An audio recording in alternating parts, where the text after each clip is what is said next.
A man patrolled the fences with a pair of dogs growling and tugging at their leashes. The man looked as if he wanted nothing more than an excuse to let them loose. Not every farm had the dogs out, but no one was offering jobs to travelers. Before the sun went down, he and Matt walked through 2 more villages. The village folk stood in knots, talking among themselves and watching the steady stream pass by. Their faces were no friendlier than the faces of the farmers, or the wagon drivers, or the Queen's guards. All these strangers going to see the false dragon, fools who did not know enough to stay where they belonged. Maybe followers of the false dragon, maybe even dark friends, if there was any difference between the two. With evening coming, the stream began to thin at the second town. The few who had money disappeared into the inn, though there seemed to be some argument about letting them inside. Others began hunting for handy hedges or fields with no dogs. By dusk, he and Matt had the Camelin Road to themselves. Matt began talking about finding another haystack, but Rand insisted on keeping on. As long as we can see the road, he said. The further we go before stopping, the further ahead we are. If they are chasing you, why should they chase you now, when they've been waiting for you to come to them so far?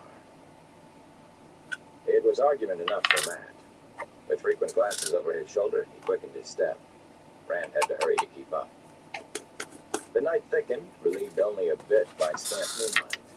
Matt's burst of energy faded, and his complaints started up again. Aching knots formed in Rand's calves. He told himself he had walked further in a hard day working on the farm with Tam. But repeated as often as he would, he could not make himself believe it. Gritting his teeth, he ignored the aches and pains, and would not stop. With Matt complaining and him concentrating on the next step, they were almost in the village before he tottered to a stop, sitting there on the burning that ran from his feet, right across his face. He thought he had a blister on his face. At the sight of the village lights, Matt sagged to his knees with a groan. Can we stop now? He panted. Or do you want to find an inn and hang out a sign for the Dark Friends? Or a fade? The other side of the town, Rand answered, staring at the lights. From this distance, in the dark, it could have been Emmons Field. What's more there? Another mile, that's all. All! I'm not walking another span. Rand's legs felt like fire, but he made himself take a step and then another. It did not get any easier, but he kept on, one step at a time. Before he had gone 10 paces, he heard Matt staggering after him, muttering under his breath. He thought it was just as well he could not make out what Matt was saying. It was late enough for the streets of the village to be empty, though most houses had a light in at least one window. The inn in the middle of town was brightly lit, surrounded by a golden pool that pushed back the darkness. Music and laughter, dimmed by thick walls, drifted from the building. The sign over the door creaked in the wind. At the near end of the inn, a cart and horse stood in the Camelin Road with a man checking the harness. 2 men stood at the far end of the building, on the very edge of the light. Rand stopped in the shadows beside a house that stood dark. He was too tired to hunt through the lanes for a way around. A minute resting could not hurt. Just a minute. Just until the men went away. Matt slumped against the wall with a grateful sigh, leaning back as if he meant to go to sleep right there. Something about the 2 men at the rim of the shadows made Rand uneasy. He could not put a finger on anything at first, but he realized the man at the cart felt the same way about them. He reached the end of the strap he was checking, adjusted the bit in the horse's mouth, then went back and started over from the beginning again. He kept his head down the whole while, his eyes on what he was doing and away from the other men. It could have been that he simply was not aware of them, though they were less than 50 feet off. Except for the stiff way he moved and the way he sometimes turned awkwardly in what he was doing, so he would not be looking toward them. One of the men in the shadows was only a black shape, but the other stood more into the light with his back to Rand. Even so, it was plain he was not overjoyed at the conversation he was having. He wrung his hands and kept his eyes on the ground, jerking his head and then at something the other had said. Rand could not hear anything, but he got the impression that the man in the shadows was doing all the talking. The nervous man just listened and nodded and wrung his hands anxiously. Eventually, the one who was wrapped in darkness turned away, and the nervous fellow started back into the light. Despite the chill, he was mopping his face with the long apron he wore, as if he were drenched in sweat. Skin prickling, Rand watched the shape moving off in the night. He did not know why, but his uneasiness seemed to follow that one, a vague tingling in the back of his neck and the hair stirring on his arms, as if he had suddenly realized something was sneaking up on him. With a quick shake of his head, he rubbed his arms briskly. Getting as foolish as mad, aren't you? At that moment, the form slipped by the edge of the light from a window, just on the brink of it, and Rand's skin crawled. The inn sign went scree, scree, scree in the wind, but the dark cloak never stirred. "Made," he whispered, and Matt jerked to his feet as if he had shouted. "What?" He clamped a hand over Matt's mouth. Softly. The dark shape was lost in the darkness. Where? It's gone now, I think. I hope. He took his hand away. The only sound Matt made was a long, indrawn breath. The nervous man was almost to the inn door. He stopped and smoothed down his apron, visibly composing himself before he went inside. "Strange friend you got, Raymond Holdwin," the man by the cart said suddenly. It was an old man's voice, but strong. The speaker straightened, shaking his head. "Strange friends in the dark for an innkeeper." The nervous man jumped when the other spoke, looking around as if he had not seen the cart and the other man until right then. He drew a deep breath and gathered himself, then asked sharply, "And what do you mean by that, Almond Bunt?" "Just what I said, Holdwin. Strange friends. He's not from around here, is he? Lot of odd folk coming through the last few weeks. Awful lot of odd folk." "You're a fine one to talk." Holdwin cocked an eye at the man by the cart. "I know a lot of men, even men from Camelin. Not like you, cooped up alone out on that farm of yours." He paused, then went on as if he thought he had to explain further. "He's from Four Kings, looking for a couple of thieves. Young men. They stole a Heron-marked sword from him." Rand's breath had caught at the mention of Four Kings. At the mention of the sword, he glanced at Matt. His friend had his back pressed hard against the wall and was staring into the darkness with eyes so wide they seemed to be all whites. Rand wanted to stare into the night, too. The half-man could be anywhere. But his eyes went back to the two men in front of the inn. "A Heron-marked sword," Bund exclaimed. "No wonder he wants it back." Holdwin nodded. "Yes, and them too. My friend's a rich man. A merchant. And they've been stirring up trouble with the men who work for him, telling wild stories and getting people upset. They're dark friends, and followers of Logain, too. Dark friends and followers of the False Dragon. And telling wild stories, too. Getting up to a lot for young fellas. You did say they were young." There was a sudden note of amusement in Bund's voice, but the innkeeper did not seem to notice. "Yes, not yet 20. There's a reward. 100 crowns in gold for the two of them." Holdwin hesitated, then added, "They've sly tongues. The light knows what kind of tales they'll tell, trying to turn people against one another. And dangerous, too, even if they don't look it. Vicious. Best you stay clear if you think you see 'em. Two young men, one with a sword, and both looking over their shoulders. If they're the right ones, my friend will pick them up once they're located. You sound almost as if you know them to look at." "I'll know them when I see them," Holdwin said confidently. "Just don't try to take them yourself. No need for anyone to get hurt. Come tell me if you see them. My friend will deal with them.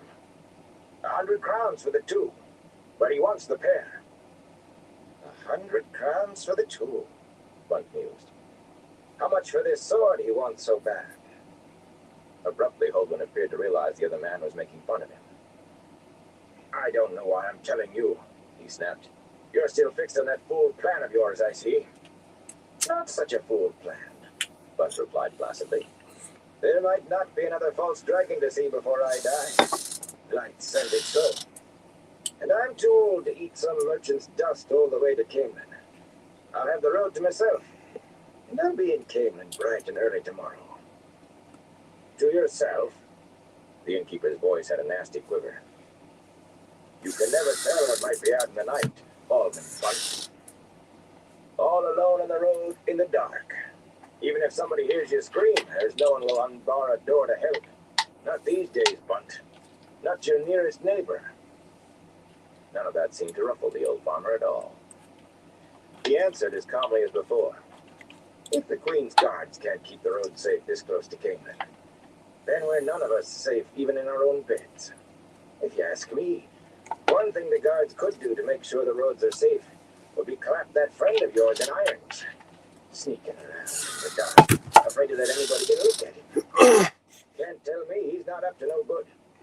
Afraid? Baldwin exclaimed. You old fool, if you knew. His teeth clicked shut abruptly, and he gave himself a shake. I don't know why I'm wasting time on you. Get off with you. Stop cluttering up the front of my place of business. The door of the inn boomed shut behind him. Muttering to himself, Bunt took hold of the edge of the cart seat and set his foot on the wheel hub. Rand hesitated only a moment. Matt caught his arm as he started forward. Are you crazy, Rand? You'll recognize us for sure. You'd rather stay here, with a fade around? How far do you think we'll get on foot before it finds us? He tried not to think of how far they would get in a cart if it found them. He shook free of Matt and trotted up the road. He carefully held his cloak shut so the sword was hidden. The wind and the cold were excuse enough for that. I couldn't help overhearing you were going to Camelin, he said. Bunt gave a start, jerking a quarterstaff out of the cart. His leathery face was a mass of wrinkles, and half his teeth were gone, but his gnarled hands held the staff steady. After a minute, he lowered one end of the staff to the ground and leaned on it. So you two are going to Camelin. To see the dragon, eh? Rand did not realize that Matt had followed him. Matt was keeping well back, though, out of the light, watching the inn and the old farmer with as much suspicion as he was the night. The false dragon, Rand said with emphasis. Bunt nodded. Of course. Of course. He threw a sideways look at the inn, then abruptly shoved his staff back under the cart seat. Well, if you want to ride, get in. I've wasted enough time. He was already climbing to the seat. Rand clambered over the back as the farmer flipped the reins. Matt ran to catch up as the cart started off. Rand caught his arms and pulled him aboard. The village faded quickly into the night at the pace Bunt set. Rand lay back on the bare boards, fighting the lulling creak of the wheels. Matt stifled his yawns with a fist, warily staring into the countryside. Darkness weighed heavily on the fields and farms, dotted with the lights of farmhouses. The lights seemed distant, seemed to struggle vainly against the night. An owl called, a mourner's cry, and the wind moaned like lost souls in the shadow. He could be out there anywhere, Rand thought. Bunt seemed to feel the oppression of the night, too, for he suddenly spoke up. You two ever been to Camelin before? He gave a little chuckle. Don't suppose you have. Well, wait till you see it. The greatest city in the world. Oh, I've heard all about Ilion and Ebou Dar and Tyr and all. There's always some fool thinks a thing is bigger and better just because it's off somewheres over the horizon. But for my money, Camelin is the grandest there is. Couldn't be grander.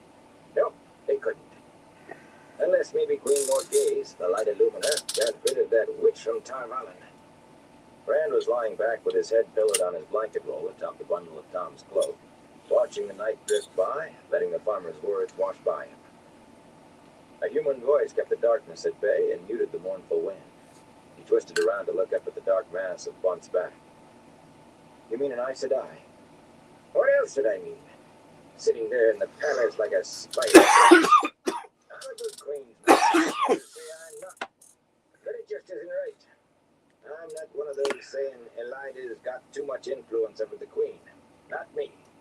And as for the fools who claim Elida is really the queen in all but name, he spat into the night. That's for them. Morgaze is no puppet to dance for any Tar Valon witch. Another Aes Sedai. When Moraine got to Camelin, she might well go to her sister Aes Sedai. If the worst happened, this Elida might help them reach Tar Valon. He looked at Matt, and just as if he had spoken aloud, Matt shook his head. He could not see Matt's face, but he knew it was fixed in denial. Bunt went right on talking, flicking the reins whenever his horse otherwise letting his hands rest on his knees. I'm a good queen's man, like you said, but even fools say something worthwhile now and again. Even a blind pig finds an acorn sometimes. There's got to be some changes. This weather, the crops failing, cows drying up, calves and lambs born dead, or with two heads. Bloody ravens don't even wait for things to die. People are scared. They want somebody to blame. Dragons' fangs turning up on people's doors, things creeping about in the night, barns getting burned, fellas around like that friend of Holdwyn, scaring people. The Queen's got to do something before it's too late. You see that, don't you? Rand made a non-committal sound. It sounded as if they had been even luckier than he had thought to find this old man in his cart. They might not have gotten killed in that last village if they had waited for daylight. Things creeping about in the night. He lifted up to look over the side of the cart at the darkness.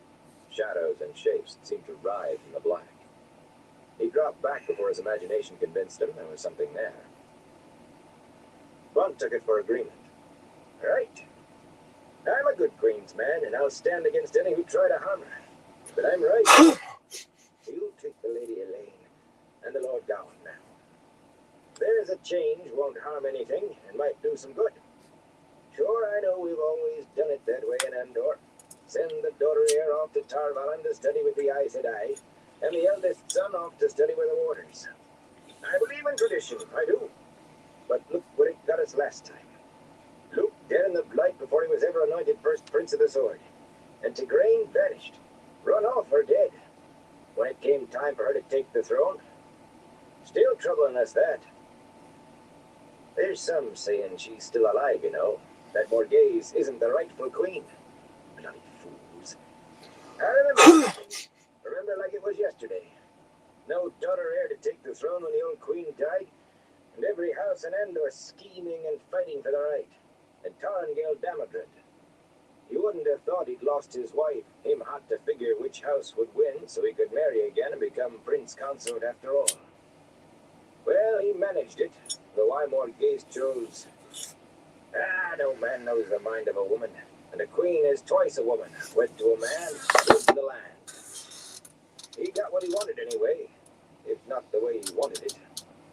Brought Kyrian into the plotting before he was done, and you know how that ended. The tree chopped down and black-veiled Aiel coming over the dragon. Well, he got himself decently killed after he conquered Elaine and Gawain. So there's an end to it, I suppose. But why send them to Tar Valon? It's time men didn't think of the throne of Andor and Aes Sedai in the same thought anymore. If they've got to go someplace else to learn what they need, well, Ilian's got libraries as good as Tar Valon, and they'll teach the Lady Elaine as much about ruling and scheming as ever the witches could. Nobody knows more about scheming than Ileana. And if the guards can't teach the Lord Gawain enough about soldiering, well, they've soldiers in Ilion too. And in Shinar, and Tyr for that matter. I am a good Queen's man, but I say let's stop all this truck with Tar Valon. 3,000 years is long enough. Too long. Queen Morghese can lead us and put things right without help from the White Tower. I tell you, there's a woman makes a man proud to kneel for her blessing. Why, once... Rand fought the sleep his body cried out for, but the rhythmic creak and the sway of the cart lulled him, and he floated off on the drone of Bunt's voice. He dreamed of Tam. At first they were at the big oak table in the farmhouse, drinking tea while Tam told him about prince consorts and daughter heirs, and the dragon wall and black-veiled Aielman. The heron-marked sword lay on the table between them, but neither of them looked at it. Suddenly he was in the westwood, pulling the makeshift litter through the moon-bright night. When he looked over his shoulder, it was Tom on the litter, not his father, sitting cross-legged and juggling in the moonlight. "The queen is wed to the land," Tom said as brightly colored balls danced in a circle. "But the dragon is one with the land. The land is one with the dragon." Further back, Rand saw a fade coming, black cloak undisturbed by the wind, horse ghosting silently through the trees. Two severed heads hung at the Myrddraal's saddle bow, dripping blood that ran in darker streams down its mount's coal-black shoulder. Lan and Moiraine, faces distorted in grimaces of pain. The fade pulled on a fistful of feathers as it rode. Each tether ran back to the bound wrists of one of those who ran behind the soundless hooves, their faces blank with despair.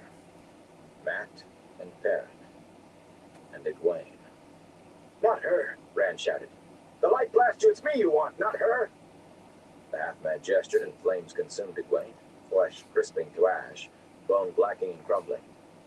The dragon is one with the land, Tom said, still juggling unconcernedly. And the land is one with the dragon. Rand screamed and opened his arms.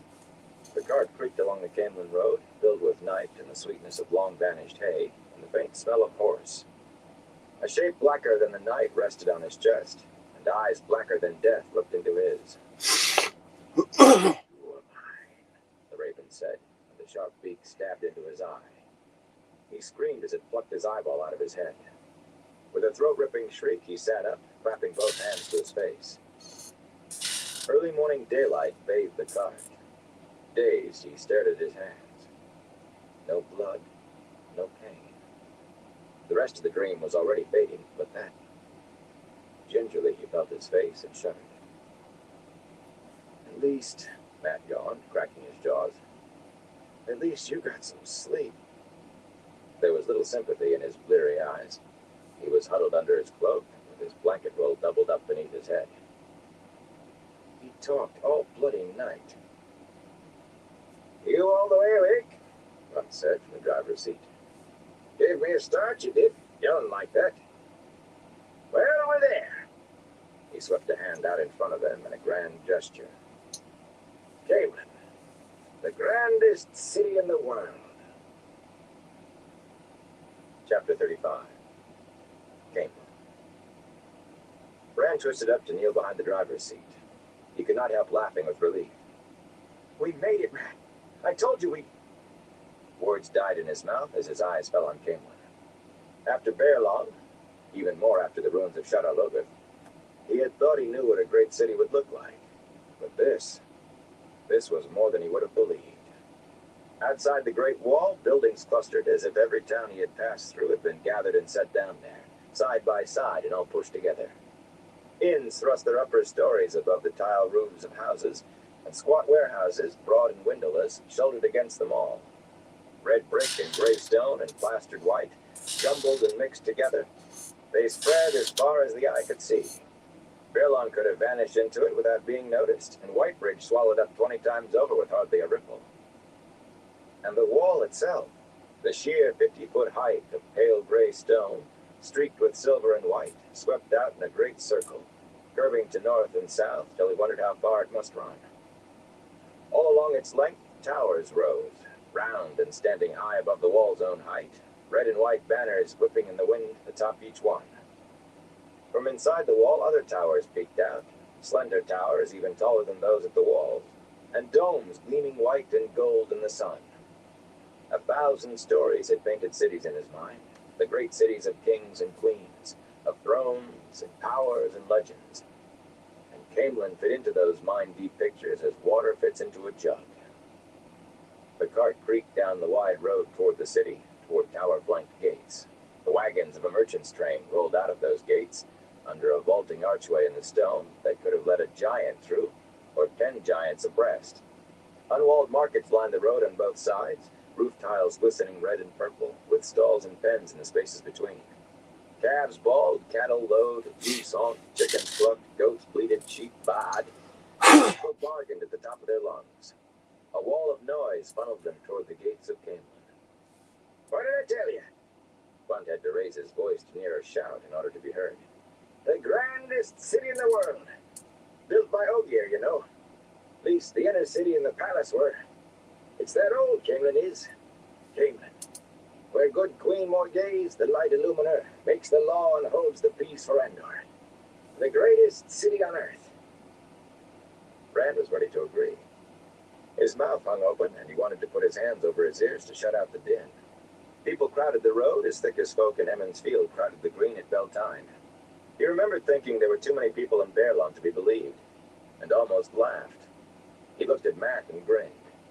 Mat did have his hands over his ears, and his shoulders were hunched up as if he wanted to cover them with those too. How are we going to hide in this? He demanded loudly when he saw Rand looking.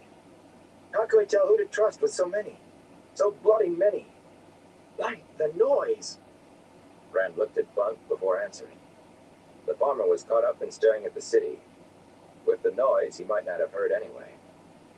Still, Rand put his mouth close to Matt's ear. How can they find us among so many? Can't you see it, you wool-headed idiot? We're safe if you ever learn to watch your bloody tongue. He flung out a hand to take in everything. The markets, the city walls, still ahead. Look at it, Matt. Anything could happen here. Anything. We might even find Moraine waiting for us, and Egwene and all the rest. If they're alive. If you ask me, they're as dead as the Gleeman. The grin faded from Rand's face, and he turned to watch the gates come nearer. Anything could happen in a city like Caemlyn. He held that thought stubbornly. The horse could not move any faster, flapped the reins as Bunt would. The closer to the gates they came, the thicker the crowd grew, jostling together, shoulder to shoulder, pressing against the carts and wagons heading in. Rand was glad to see a good many were dusty young men, afoot with little in the way of belongings. Whatever their ages, a lot of the crowd pushing toward the gates had a travel-worn look. Rickety carts and tired horses, clothes wrinkled from many nights of sleeping rough, dragging steps and weary eyes. But weary or not, those eyes were fixed on the gates, as if getting inside the walls would strip away all their fatigue. Half a dozen of the Queen's guards stood at the gates, their clean red and white tabards and burnished plate and mail, a sharp contrast to most of the people streaming under the stone arch. Backs rigid and heads straight, they eyed the incomers with disdainful wariness. It was plain they would just as soon have turned away most of those coming in. Aside from keeping a way clear for traffic leaving the city, though, and having a hard word with those who tried to push too fast, they did not hinder anyone. Keep your places. Don't push. Don't push. The light blind you. There's room for everybody. The light help us. Keep your places. Bunt's cart rolled past the gates with a slow tide of the throng into Caemlyn. The city rose on low hills like steps climbing to a center. Another wall encircled that center, shining pure white and running over the hills. Inside that were even more towers and domes, white and gold and purple, their elevation atop the hills making them seem to look down on the rest of Caemlyn. Rand thought that must be the inner city of which Bunt had spoken. The Caemlyn Road itself changed as soon as it was inside the city, becoming a wide boulevard, split down the middle by broad strips of grass and trees. The grass was brown and the tree branches bare, but people hurried by as if they saw nothing unusual, laughing, talking, arguing, doing all the things that people do. Just as if they had no idea that there had been no spring yet this year, and might be none. They did not see, Rand realized, could not or would not. Their eyes slid away from leafless branches, and they walked across the dead and dying grass without once looking down. What they did not see, they could ignore. What they did not see was not really there. Gaping at the city and the people, Rand was taken by surprise when the cart turned down a side street, narrower than the boulevard, but still twice as wide as any street in Emmons Field. Bunt drew the horse to a halt and turned to look back at them hesitantly. The traffic was a bit lighter here. The crowd split around the cart without breaking stride. What you hiding under your cloak? Is it really what Holdwyn says? Rand was in the act of tossing his saddlebags over his shoulder. He did not even twitch. What do you mean? His voice was steady, too. His stomach was a sour knot, but his voice was steady. Rand stifled a yawn with one hand, but he shoved the other under his coat, clutching the dagger from Shadar Logoth, Rand knew, and his eyes had a hard, hunted look under the scarf around his head. Bunt avoided looking at Matt, as if he knew there was a weapon in that hidden hand. Don't mean nothing, I suppose. Look now, if you heard I was coming to Caemlyn, you were there long enough to hear the rest. Was I after a reward? I'd have made some excuse to go in the Goose and Crown, speak to Holdwyn. Only I don't much like Holdwyn, and I don't like that friend of his, not at all. Seems like he wants you two more than he wants anything else. I don't know what he wants, Rand said. We've never seen him before. It might even be the truth. We could not tell one fade from another. Uh-huh. Well, like I say, I don't know nothing. And I guess I don't want to. There's enough trouble around for everybody without I go looking for more. Matt was slow in gathering his things, and Rand was already in the street before he started climbing down. Rand waited impatiently. Matt turned stiffly from the cart, hugging bow and quiver and blanket roll to his chest, muttering under his breath. Heavy shadows darkened the undersides of his eyes. Rand's stomach rumbled, and he grimaced. Hunger combined with the sour twisting in his gut made him afraid he was going to vomit. Matt was staring at him now, expectantly. Which way to go? What to do now? Bunt leaned over and beckoned him closer. He went, hoping for advice about camping. Hide there. The old farmer paused and looked around warily. People pushed by on both sides of the cart, but except for a few passing curses about blocking the way, no one paid them any attention. Stop wearing it, he said. Hide it, sell it, give it away. That's my advice. Thing like that's going to draw attention, and I guess you don't want any of that. Abruptly he straightened, clucking to his horse, and drove slowly on down the crowded street without another word or a backward glance. A wagon loaded with barrels rumbled toward them. Rand jumped out of the way, staggered, and when he looked again, Bunt and his cart were lost to sight. What do we do now? Matt demanded. He licked his lips, staring wide-eyed at all the people pushing by and the buildings towering as much as 6 stories above the street. We're in Cameron, but what do we do? He had uncovered his ears, but his hands twitched as if he wanted to put them back. A hum lay on the city, the low, steady drone of hundreds of shops working, thousands of people talking. To Rand, it was like being inside a giant beehive, constantly buzzing. Even if they are here, Rand, how can we find them in all of this? Moraine will find us, Rand said slowly. The immensity of the city was a weight on his shoulders. He wanted to get away, to hide from all the people and noise. The void eluded him despite Tam's teachings. His eyes drew the city into it. He concentrated instead on what was right around him, ignoring everything that lay beyond. Just looking at that one street, it almost seemed like Bearlawn. Bearlawn, the last place they had all thought they were safe.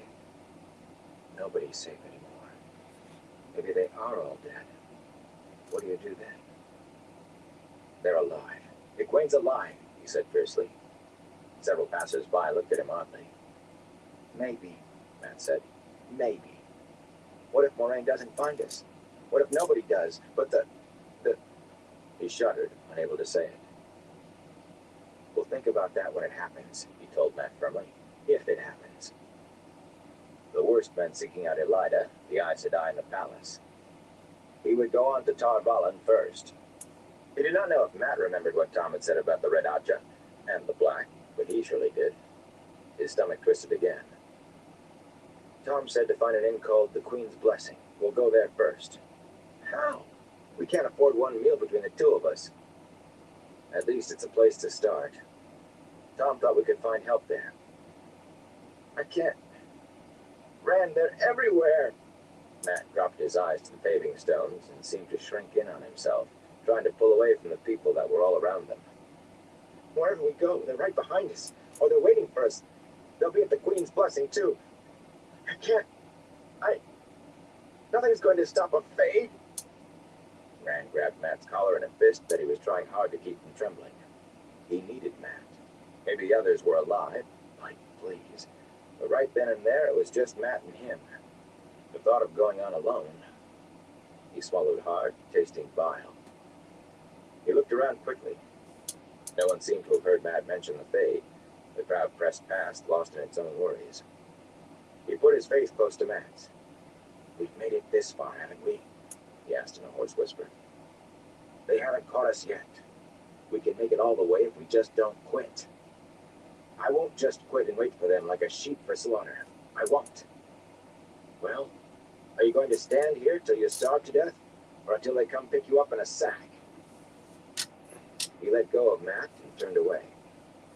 His fingernails dug into his palms, but his hands still trembled.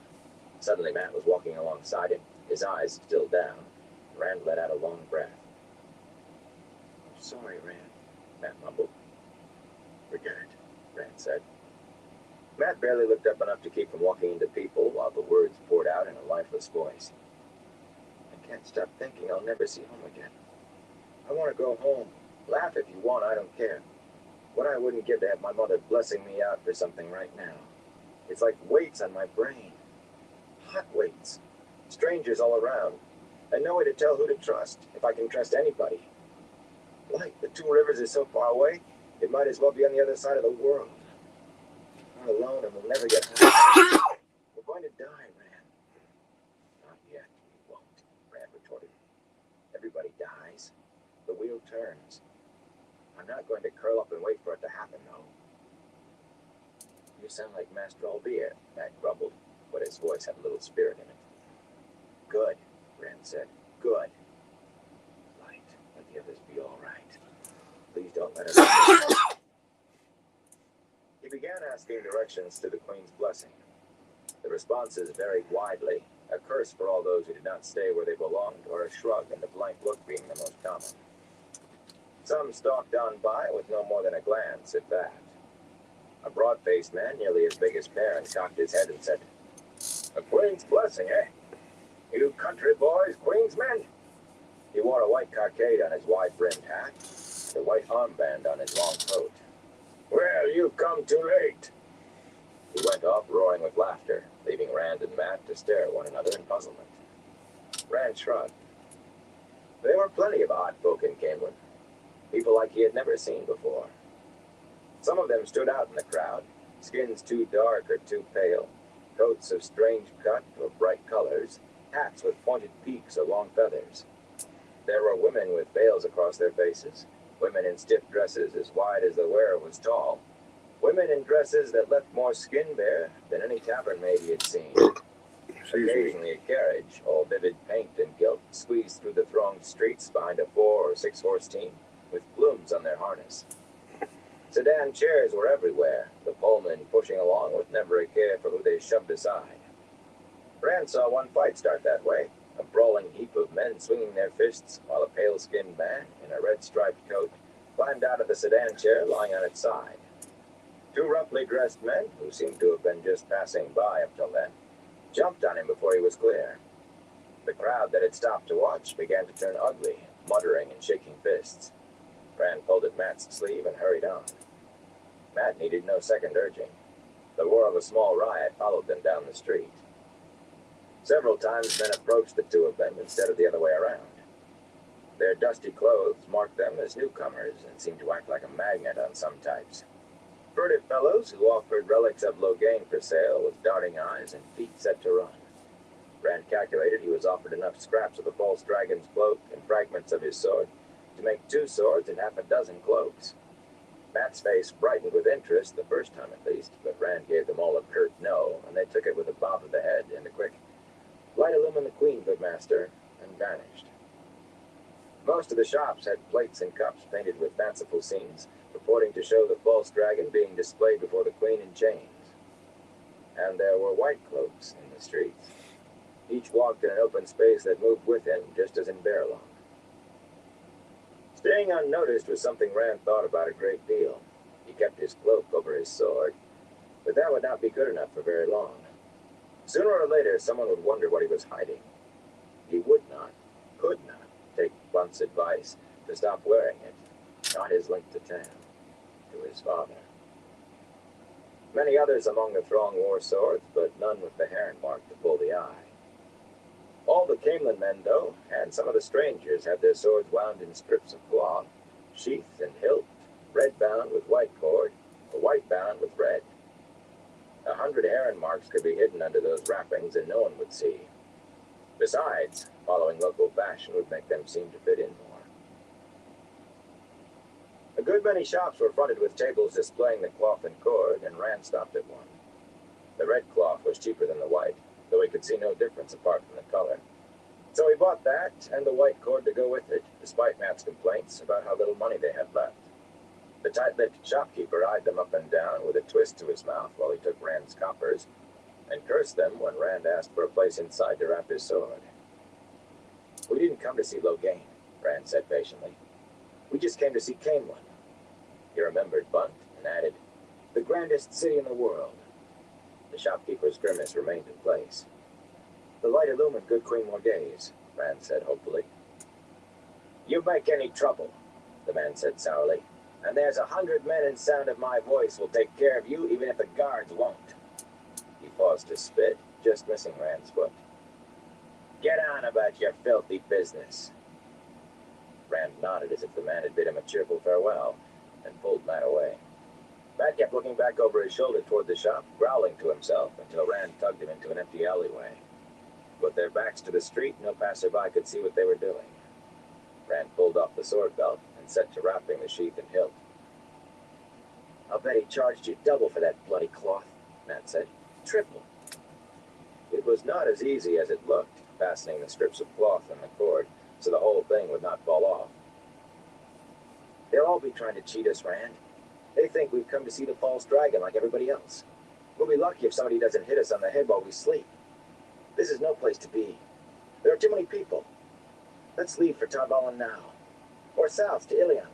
I wouldn't mind seeing them gather for the Hunt of the Horn. If we can't go home, let's just go. I'm staying, Rand said. If they're not here already, they'll come here sooner or later looking for us. He was not sure if he had the wrappings done the way everyone else did, but the herons and the scabbard and hilt were hidden, and he thought it was secure. As he went back out on the street, he was sure that he had one less thing to worry about causing trouble.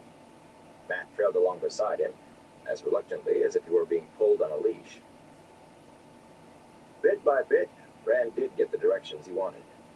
At first they were vague, on the order of somewhere in that direction, and over that way.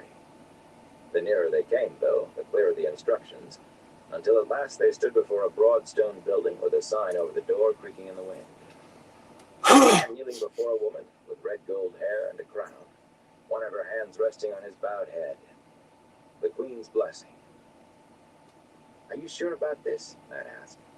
Of course, Rand said. He took a deep breath and pushed open the door. The common room was large and paneled with dark wood, and fires on two hearths warmed it. A serving maid was sweeping the floor, though it was clean, and another was polishing candlesticks in the corner. Each smiled at the two newcomers before going back to her work. Only a few tables had people at them, but a dozen men was a crowd for so early in the day, and if none looked exactly happy to see him and Matt, at least they looked clean and sober. The smells of roasting beef and baking bread drifted from the kitchen, making Rand's mouth water.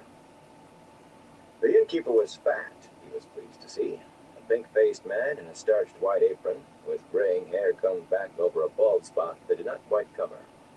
His sharp eye took them in from head to toe, dusty clothes and bundles and worn boots.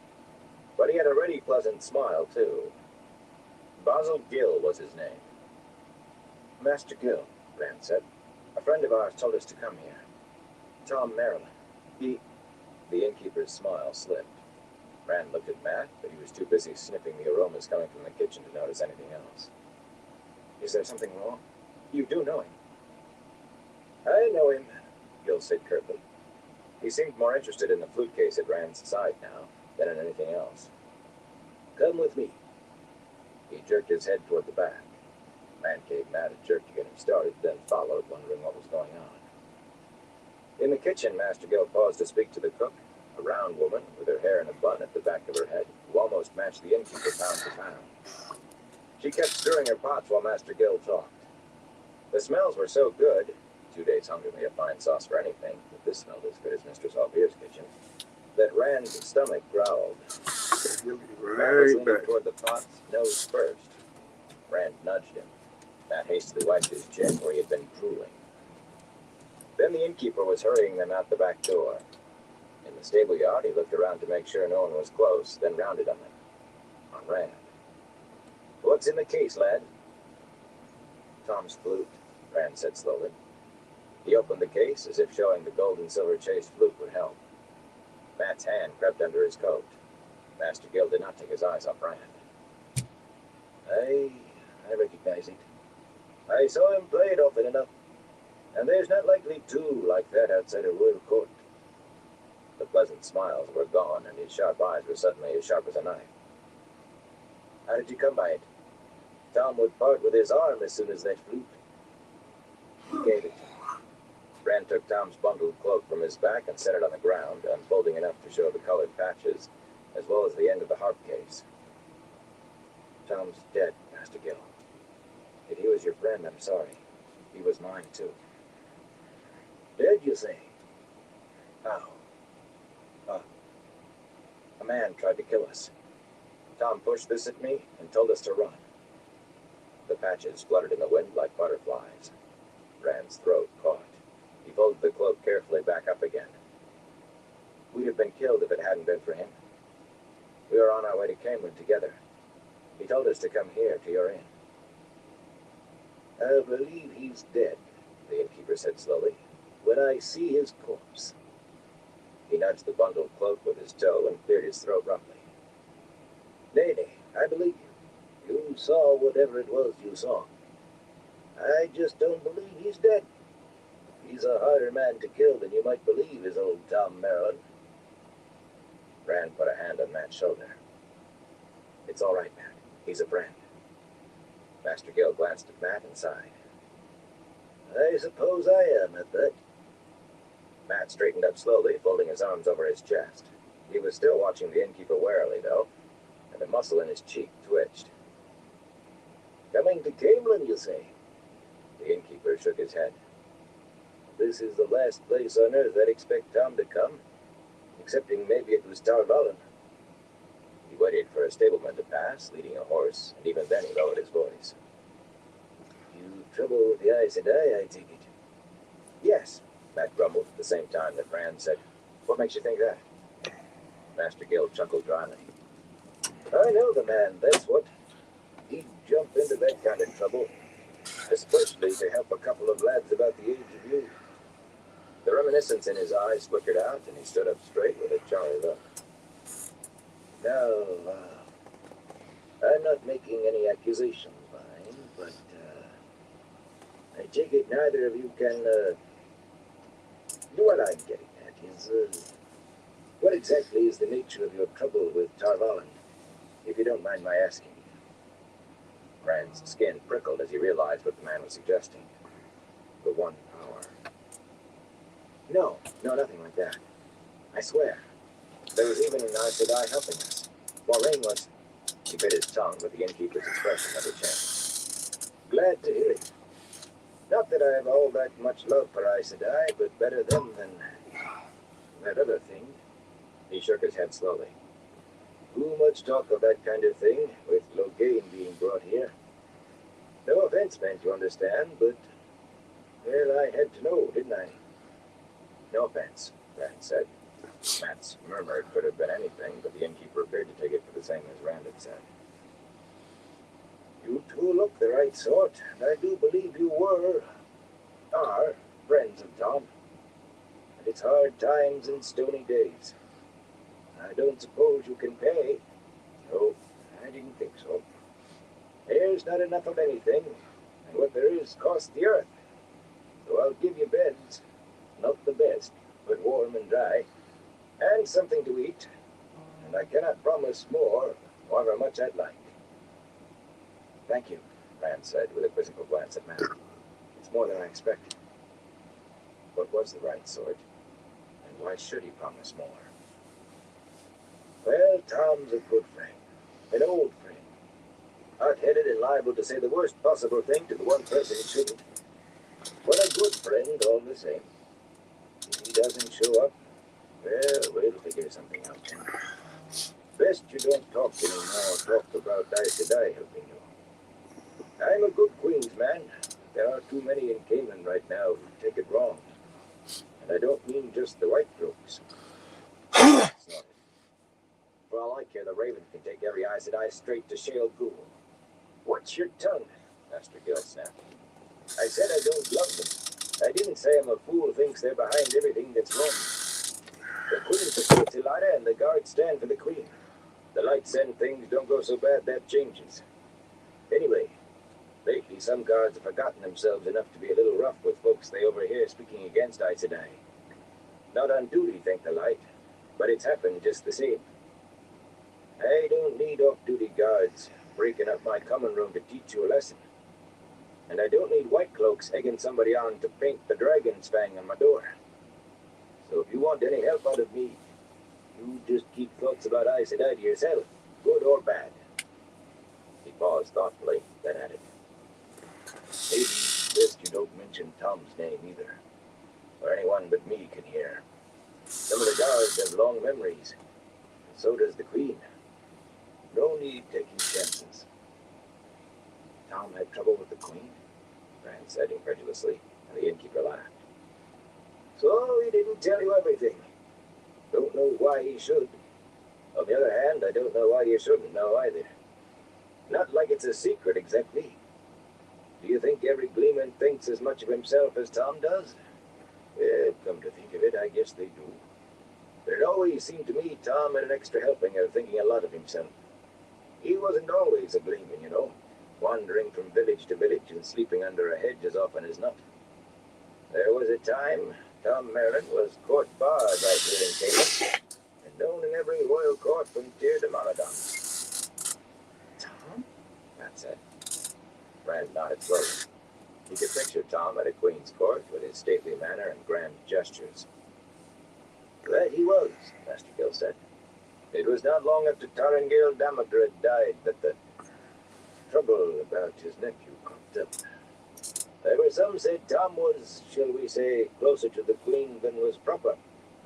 But Morghese was a young widow, and Tom was in his prime then, and the Queen can do as she wishes, is the way I look at it. Only she's always had a temper, as our good Morghese. And he took off without a word when he learned what kind of trouble his nephew was in. The Queen didn't much like that. Didn't like him meddling in Aes Sedai matters either. Can't say I think it was right either, nephew or no. Anyway, when he came back, he said some words, all right. Words you don't say to a queen. Words you don't say to any woman with Morghese's spirit. Elida was set against him because of his trying to mix in the business with his nephew. And between the Queen's temper and Elida's animosity, Tom left Canaan half a step ahead of a trip to prison, if not the headsman's axe. As far as I know, the writ still stands. If it was a long time ago, Rand said, maybe nobody remembers. Master Gale shook his head. Gareth Bryn is Captain General of the Queen's Guards. He personally commanded the guardsmen Morghese sent to bring Tom back in chains. And I misdoubt you'll ever forget returning empty-handed to find Tom had already been back to the palace and left again. And the Queen never forgets anything. You ever know a woman who did? My, but Morghese was in a taking. I'll swear the whole city walked soft and whispered for a month. Plenty of other guardsmen old enough to remember, too. No, best you keep Tom as close a secret as you keep that Aes Sedai of yours. Come, I'll get you something to eat. You look as if your bellies are gnawing at your backbones. Chapter 36. Web of the Pattern. Master Gill took them to a corner table in the common room and had one of the serving maids bring them food. Rand shook his head when he saw the plates, with a few thin slices of gravy-covered beef, a spoonful of mustard greens, and 2 potatoes on each. It was a rueful, resigned headshake, though, not angry. Not enough of anything, the innkeeper had said. Picking up his knife and fork, Rand wondered what would happen when there was nothing left. It made his half-covered plate seem like a feast. It made him shiver. Master Gill had chosen a table well away from anyone else, and he sat with his back to the corner where he could watch the room. Nobody could get close enough to overhear what they said without him seeing. When the maid left, he said softly, "Oh, why don't you tell me about this trouble of yours? If I'm going to help, I'd best know what I'm getting into." Rand looked at Matt, but Matt was frowning at his plate. Hey, OG. Hey, Brother Bear. How you doing? Hope you guys are doing good today. He kept the story simple, and he kept Trollocs and... The same one has been, I've been playing. It's, The Eye of the World by Robert Jordan. To understate the danger either. Not fair to pull someone in. I decided I'll just play one whole book and just stop it at the end of each life and pick up on the next one. They appeared when they were least expected, these men. And they were deadly dangerous and set on killing him and his friends, or worse. He said some of them were dark friends. Tom did not trust Moraine completely, but he stayed on with them, he said, because of his nephew. They had been separated during an attack while trying to Hope you two are doing good today. In Whitebridge, Tom died, saving them from another attack. And there had been other tries. He knew there were holes in it, but it was the best he could do on short notice without telling more than was safe. We just kept on till we reached Camelin, he explained. That was the plan originally. Camelin and then Tarbana. He shifted uncomfortably on the edge of his chair. After keeping everything secret for so long, it felt odd to be telling somebody even as much as he was. If we stay on that route, the others will be able to find us, sooner or later. If they're alive, Matt muttered at his plate. Rand did not even glance at Matt. Something compelled him to add, "It could bring you trouble, helping us." Master Gill waved it off with a plump hand. "Can't say as I want trouble, but it wouldn't be the first I've seen. Old bloody dark friend. Hell yeah, Brother Bear. On Tom's friends. This friend of yours from up north now. If she comes to Camelin out here, there are people keep their eyes on comings and goings like that around here." Okay, Last Kingdom series. Matt Nice. hesitated, then asked, "What about Elijah?" The innkeeper hesitated too, and finally shook his head. "I don't think so. Maybe if he didn't have a connection to Tom. We could out, and then where would you be? No telling. Maybe in his bed. Maybe worse. They say she has a way of feeling things. What's happened, what's going to happen. They say she can cut right through to what a man wants to hide. I don't know, but I wouldn't risk it. If it wasn't for Tom, you could go to the guards. They'd take care of any dark friends quick enough. But even if you could keep Tom quiet from the guards, word would reach Elida as soon as you mentioned dark friends, and then you're back where we started." "No guards," Rand agreed. Matt nodded vigorously while stuffing a fork into his mouth and got gravy on his chin. "Trouble is, you're caught up in the fringes of politics, lad. Even if it's none of your doing. And politics is a foggy mire full of snakes. What about..." Be right back, everyone. The innkeeper grimaced suddenly, his chair creaking under his bulk as he sat up straight. The cook was standing in the doorway to the kitchen, wiping her hands with her apron. When she saw the innkeeper looking, she motioned for him to come, then vanished back into the kitchen. "Might as well be married to her," Master Gill sighed. "Finds things that need fixing before I know there's anything wrong. If it's not the drains stopped up or the downspouts clogged, it's rats. I keep a clean place, you understand, but with so many people in the city, rats are everywhere. Crowd people together and you get rats. And Camelin has a plague of them all of a sudden. You wouldn't believe what a good cat, a prime ratter, fetches these days. Your room is in the attic. I'll tell the girls which. Any of them can show you to it. And don't worry about dark friends. I can't say much good about the white folks, but between them and the guards, that sort won't dare show their filthy faces in Camelin." His chair squeaked again as he pushed it back and stood. "I hope it isn't the drains again." Rand went back to his food, but he saw that Matt had stopped eating. "I thought you were hungry," he said. Matt kept staring at his plate, pushing one piece of potato in a circle with his fork. "You have to eat, Matt. We need to keep up our strength if we're going to reach Tarbala." Matt let out a low, bitter laugh. "All this time it's been Camelin. Moraine will be waiting for us in Camelin. We find Perrin and Glenn in Camelin. Everything would be all right if we only got to Camelin. Well, here we are, and nothing's right. No Moraine, no Perrin, no anybody. Now it's everything will be all right if we only get to Tarbala." "We're alive," Rand said, more sharply than he had intended. He took a deep breath and tried to moderate his tone. "We're alive. That much is all right. And I intend to stay alive. I intend to find out why we're so important. I won't give up. All these people, and any of them could be dark friends. Master Gill promised to help us off this trip. What kind of man just shrugs off Aes Sedai and dark friends? It isn't natural. Any decent person would tell us to get out, or... Eat," Rand said gently, and watched until Matt began chewing a piece of beef. He left his own hands resting beside his plate for a minute, pressing them against the table to keep them from shaking. He was scared.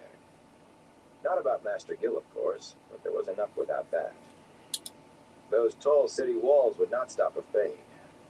Maybe he should tell the innkeeper about that. But even if Gill believed, would he be as willing to help if he thought a Fade might show up with the Queen's blessing? And the rats. Maybe rats did thrive where there were a lot of people. And he remembered the dream that was not a dream in Baerlon, and a small spine snapping. Sometimes the Dark One uses carrion eaters as eyes, Landon said. Ravens, crows, rats. He ate, but when he was done, he could not remember tasting a single bite. A serving maid, the one who had been polishing candlesticks when they came in, showed them up to the attic room. A dormer window pierced the slanting outer wall, with a bed on either side of it, and pegs beside the door for hanging their belongings. The dark-eyed girl had a tendency to twist her skirt and giggle whenever she looked at Rand. She was pretty, but he knew if he said anything to her, he would just make a fool of himself. She made him wish he had parents play with girls. He was glad when she left. He expected some comment from Matt, but as soon as she was gone, Matt threw himself on one of the beds, still in his cloak and boots, and turned his face to the wall. Rand hung his things up, watching Matt's back. He thought Matt had his hand under his coat, clutching that dagger again. "You're just going to lie up here, hiding?" he said finally. "I'm tired," Matt mumbled. "We have questions to ask Master Gilligan. He might even be able to tell us how to find Egwene and Karen. They could be in Camelin already if they manage to hang on to their horses." "Yeah," Matt said to the wall. Rand hesitated, then gave up. He closed the door softly behind him, hoping Matt really would sleep. Downstairs, however, Master Gill was nowhere to be found, though the sharp look in the cook's eye said she was looking for him too. For a while, Rand sat in the common room, but he found himself eyeing every patron who came in, every stranger who could be anyone or anything, especially in the moment. All right, everyone, probably call it into this live. Black shape in the doorway. See if I can't lay down and get some sleep. But I want to thank everyone for stopping by and chilling with me, and everyone who keeps coming back. Till next time, everyone, stay safe. Rand studied the table